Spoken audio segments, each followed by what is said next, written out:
see in the short or longer run?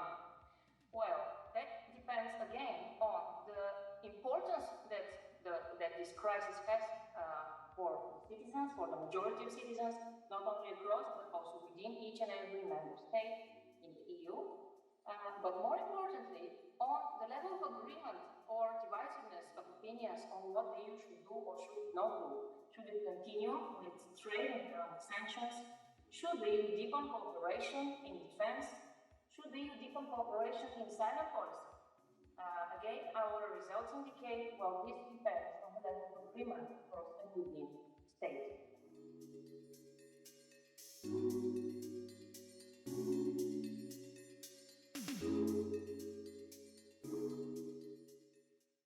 Members of the European Parliament, members of the representatives at the European Commission are individuals who come from a national background and are influenced by the politics of the countries from which they come from. And it's hard for them to separate themselves from the context in which they originally derived.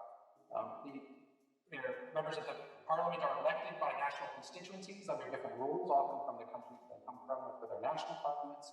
The commissions themselves are representatives of the governments of those countries, so they are representing sometimes even compromises with coalitions and with the other groups of their parliament party. There's a key aspect of understanding the ways in which the things that they want to do when they arrive in Parliament, and then to the European Parliament and to the European Commission. And effectively, it means that we really have to understand these national contexts in order to be able to understand a lot of the policies that come from it, particularly when we talk about how much those same national actors are willing to allow for delegation of powers and an increase or decrease of powers to an institution beyond themselves, through the Commission, through the Parliament.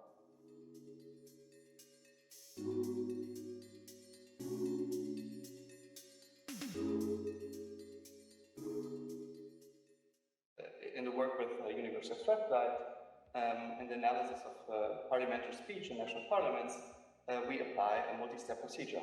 Initially, we've developed models that allow us to assess whether parliamentary statements of politicians in Parliament relate to the European Union and what kind of policy area each politician in a given statement is debating about.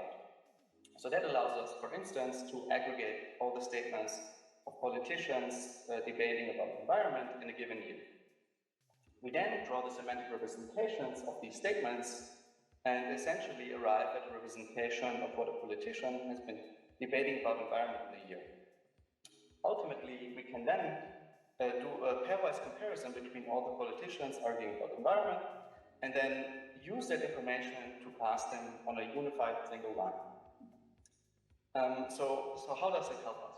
That helps us in the sense that we then can analyze individual politicians' preferences in the context of how they align with the remainder of their party and more generally on the spectrum with regards to how they position themselves on the environment in a given year.